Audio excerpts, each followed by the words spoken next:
Well, it's May 2023 and time for a walk around the property with Curtis and see what we're doing this year. So, I'm standing here in the backyard at the end of our back vegetable garden, and this I'm actually going to go along our trying to turn into a food forest here. So, where I'm standing is where one of the first things I did was put in hops, and I just ripped them out because it's just overwhelmed with grass and rhizomic weeds and stuff. So they're just not thriving here. So I'm moving them out to the pasture. I'm not doing as much home brewing as I was, so I still like growing hops though. I think they're cool. So anyway, just cleared this out. One of the things we're trying to do this year is start to connect some of these beds because everywhere we have a split, it's more mowing, more weed pressure, and it's just not working. So talked to a consultant, and it's one of the things he suggested I thought was smart. To start to kind of work to drive all these beds together. I mean, it's less places to cut through, of course, with the mower, but I think that's far outweighed by having less edge to take care of. So what we're looking at here is our currants. As you can see, they're doing very well. I had a fence around this that I just took down, and kind of cleaning this up so we can put some chips in. There's my tractor with the chips. And keep walking here. So there's a bunch of stuff here. There's serviceberry. These are our peaches, an apricot. There's one apricot tree there. And we're going to gradually expand that out, hopefully. I'd like to add more peaches. These cold, hardy peaches are doing okay here, so I seem to like this spot, so I might put some more in. This is one of the first things we started putting in. This is our like kind of evergreen. Originally started as a windbreak. Now it's kind of a big clump of evergreens, so I'd like to get some evergreens going elsewhere. But like these ones in the front here started off as just those little 2-year-old seedlings about 6 inches high. As you can see, this is probably, man, I don't know, 5-6 years old maybe now.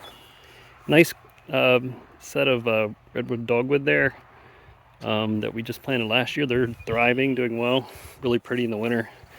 I transplanted this lilac. It still looks kind of puny, but you can see the new growth down here, which is a good sign.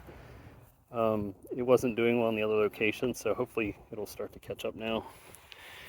Keep going here. And these are new plantings this year. This is more Saskatoon. We've got some river birch there that looked like they're going to die last year, but seem to have come back. And then, of course, all the elderberry.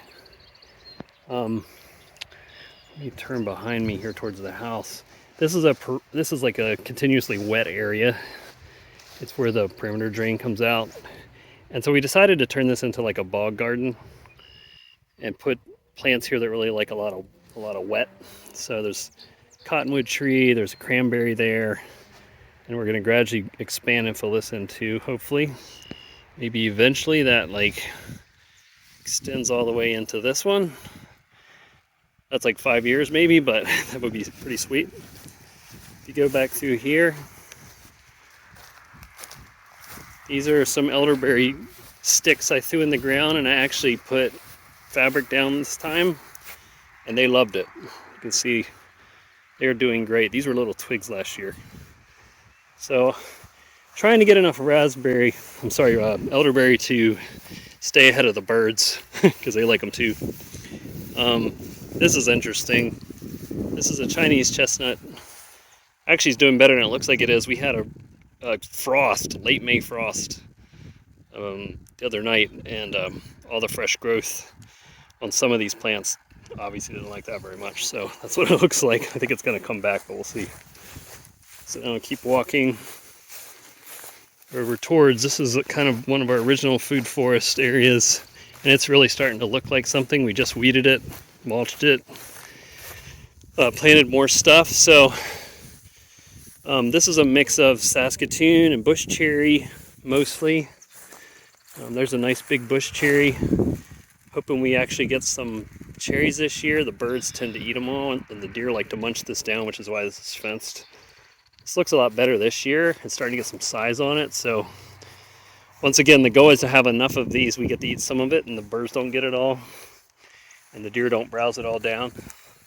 So here's a bunch of hazelnut we planted last year. They're looking really great. These are long-term kind of dream plants because we're not going to see hazelnuts for a while. I think it's like 5 or 6 years. But those did pretty well, so I planted some more this year. We got 5 more back here. These are fresh starts. You can see they're just starting to get some leaves on them, which is good. It means that they didn't die on us. There's a Saskatoon there. It looks like it is finally getting a little bud. So that one, I don't know. We always never quite get 100% of them to go, but this year's been pretty good.